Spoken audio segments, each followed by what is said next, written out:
Irfan Habib. When I say Professor Habib doesn't require an introduction, it is not just a customary statement. An outstanding, world-renowned historian, scholar, author,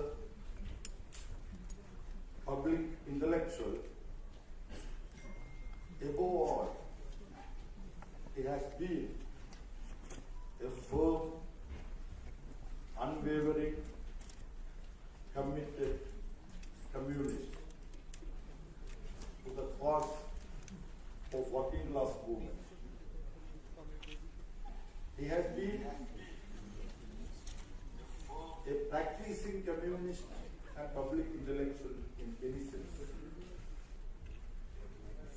Some of us would remember, if not all those who are assembled here, that he has made concrete contribution for the working class movement as the leader of the non-teaching staff organization in Aligarh Muslim University. So his Irfan Saab's commitment to the working class movement, to the communist movement, not only theoretical, but it has been practical also. I don't wish to take any more time. After me, before Irfan Saab starts his talk, Professor Pratap Patnaik would be briefly speaking to you. We are extremely thankful to all of you who have responded to our public request to participate in this program. You all have come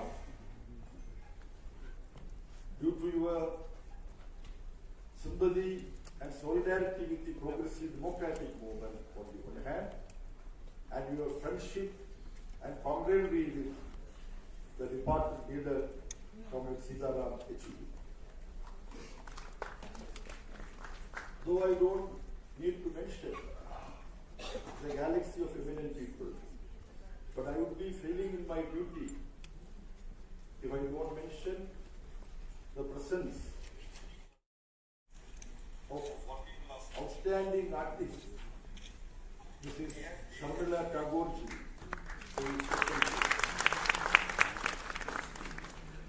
Similarly, former Vice Chancellor Professor Govinda is also present here.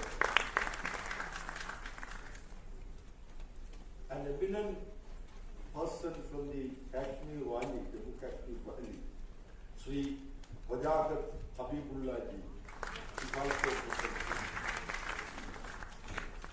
I don't want to add any more names.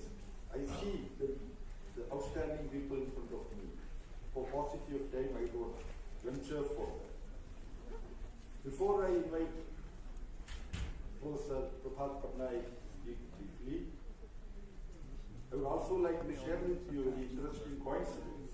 Yes, when I checked various sources, I found that the birthday of Sitaram Yechury is 1st August, that all of us know. And in one source I found the birthday of Irfan Saab also as 1st August. They share the same birthday. But when I cross-check with, because I have to cross-check especially the birthday of an outstanding scholar and historian, I should check up the exact date. So Irfan Saab told me that's a small mistake of one day. It's 11th August. But also Google could not understand that. Therefore, some of us who go after Google, we should remember that it cannot always be accurate. This is also a great lesson for us. With these few words, thanking all of you for having joined us to pay our homage to Comrade Sitaram Yechury by listening to one of the outstanding intellectuals of the world, Professor Irfan Irfan Sir, who is 93 years young today.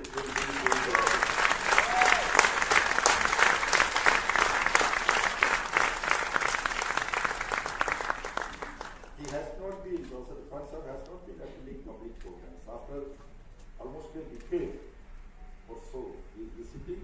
So that shows the commitment Irfan Sir has for the democratic movement, for the working class movement, and Communist Party and Communist Party. Professor Prasad, yes, sir. He set up like video game.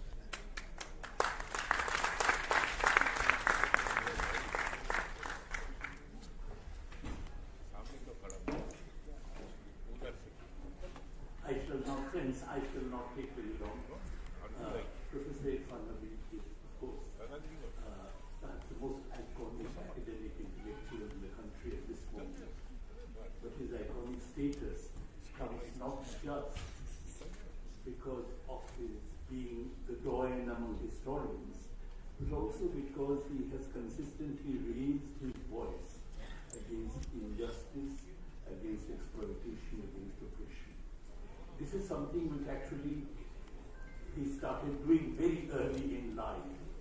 He became a member of the Communist Party very early in his student days, and subsequently he even wrote a letter to the then Prime Minister Jawaharlal Nehru against the injustice of denying scholarships to communist students who had qualified for it for going abroad. Such were the times that Jawaharlal Nehru actually asked him to come and meet him. And they actually met, they had a talk, after which that ban was lifted. Professor Irfan Nabi was among the first to actually go abroad, despite his being a part of the Communist Party. And the outcome of that visit was his magnum opus, the agrarian system of modern India. There is, of course, a view which one often comes across that being politically active is something which does not befit a proper intellectual. That a proper intellectual should be detached from politics. This Philistine view is something which is negated by the examples of some of the outstanding intellectuals of the past 100 years. Albert Einstein was politically very active, J.D. Bernard was politically very active, and of course Jean-Paul was also very active. In our country, the indication of this assertion is Professor Irfan Nabi.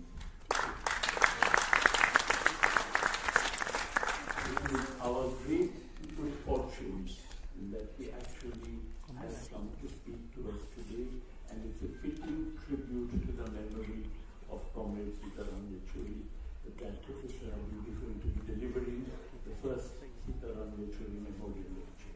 Thank you.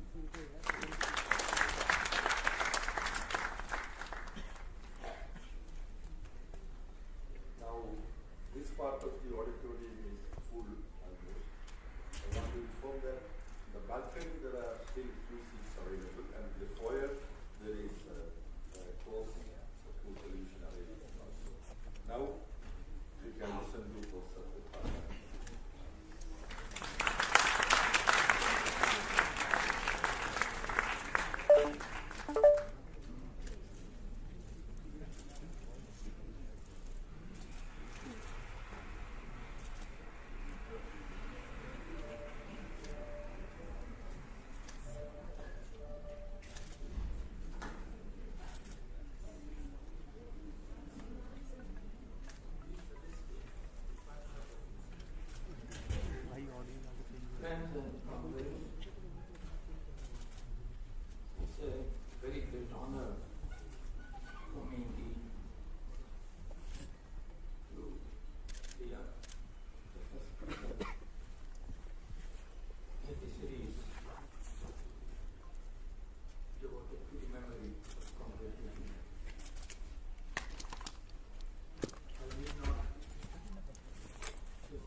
thought I should take a subject which is that of the applicability and indeed the application of Marxist concepts and methods to India.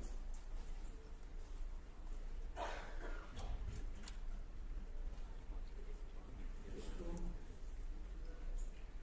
that Indian criticism and opposition to British rule precedes the communist critique of British rule in India, because already from 1580s, Dadabhai Naoroji and his colleagues were sharply criticizing the way India was being exploited by British imperialism.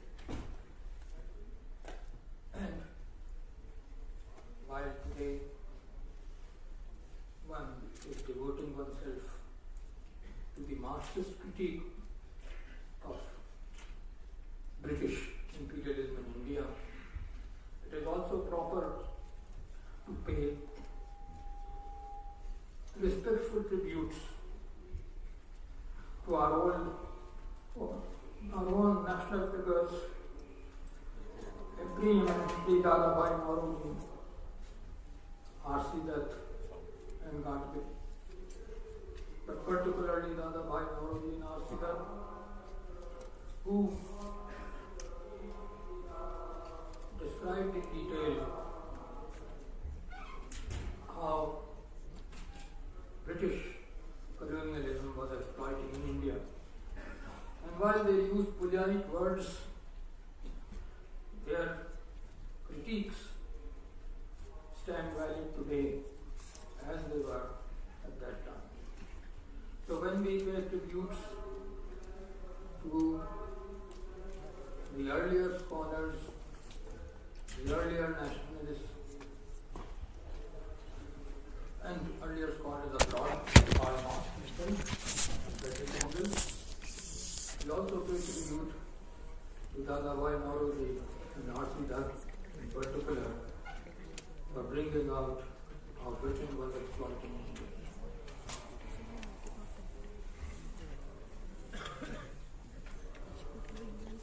I'm today especially concerned with Karl Marx and the Marxist approach to colonialism in India and its consequences.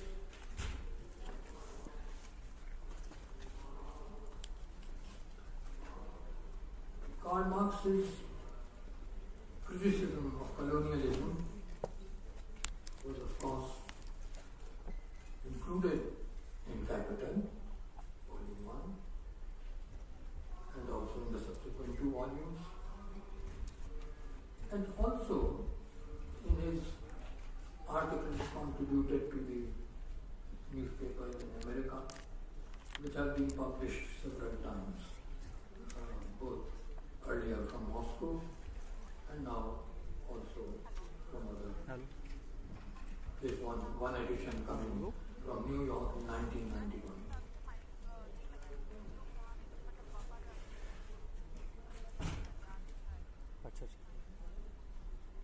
The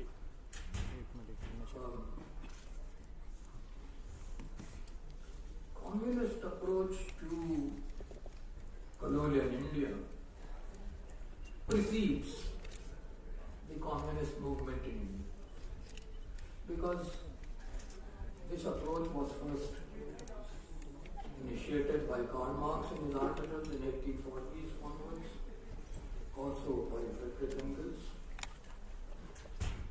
in which they pointed out how British imperialism was exploiting India. But from 1980s onwards, Indian economists, particularly Dadabhai Naoroji and R.C. Dutt, developed that critique. And although they often use courteous words, their content was singularly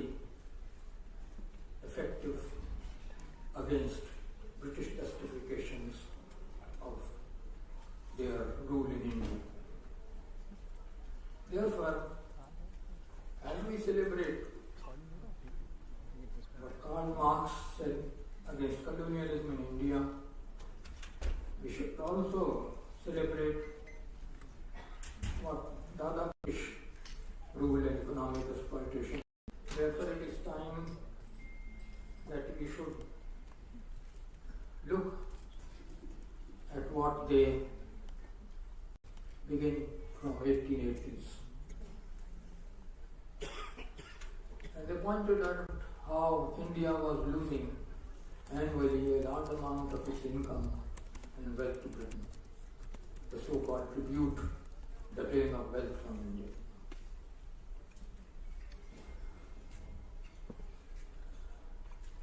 They were therefore